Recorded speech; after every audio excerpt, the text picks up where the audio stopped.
ভারতের দূতাবাস বাংলাদেশে থাকতে দেওয়া হবে না। আমার নবীর শানের উপরে কুস্তাহি করা হবে, ভারতকে কোনো অবস্থাতে ছাড় দেওয়া হবে না।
সরকারের প্রধান উপদেষ্টা সহ সকলের কাছে দায়িত্বহীন ভাষায় দাবি করতে চাই, অবিলম্বে ভারতের বিরুদ্ধে রাষ্ট্রীয় প্রতিবাদ চালাতে হবে এবং ভারতকে বলব, যদি গ্রেফতার করা হয় এই সাধু রাসূলদের, ভারতের দূতাবাস বাংলাদেশে থাকতে দেওয়া হবে না।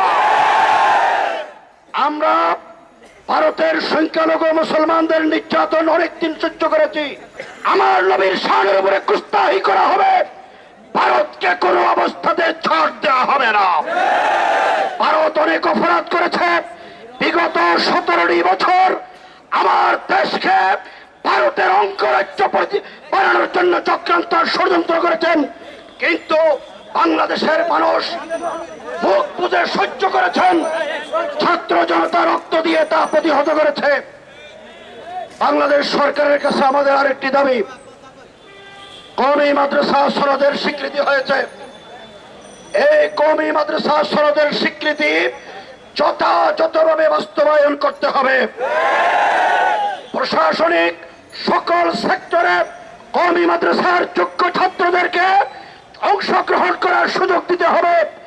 বৈষম্যের বিরুদ্ধে লড়াই করেছি, রাষ্ট্রীয় কোনো বৈষম্য বাড়া হবে না। প্রয়োজনে আবার লড়াই করা হবে। বৃহত্তর কওমি জনগোষ্ঠী, কওমি ছাত্রদের অধিকার আদায়ের জন্য আবার যদি লড়াই করতে হয়, এই লড়াইয়ে সামিল হওয়ার জন্য কারা কারা প্রস্তুত?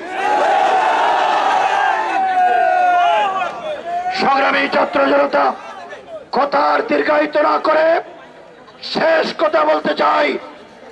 কওমি মাদ্রাসা স্বাধীনতা রক্ষার অতন্দ্র প্রহরী, কওমি উলামায়ে কেরাম, ছাত্র জনতা বৈষম্যের বিরুদ্ধে লড়াই করে আমাদের ছাত্ররা শাহাদাত বরণ করেছেন, রক্ত দিয়েছেন, পঙ্গু হয়েছেন, একটু চোখ তাদের অন্ধ হয়ে গেছে। সুতরাং এই আন্দোলনে আমাদের রক্তের উপরে ভিত্তি করে আমাদের সাথে কোনো বৈষম্য করা হলে তার বিরুদ্ধে লড়াই করব ইনশাআল্লাহ।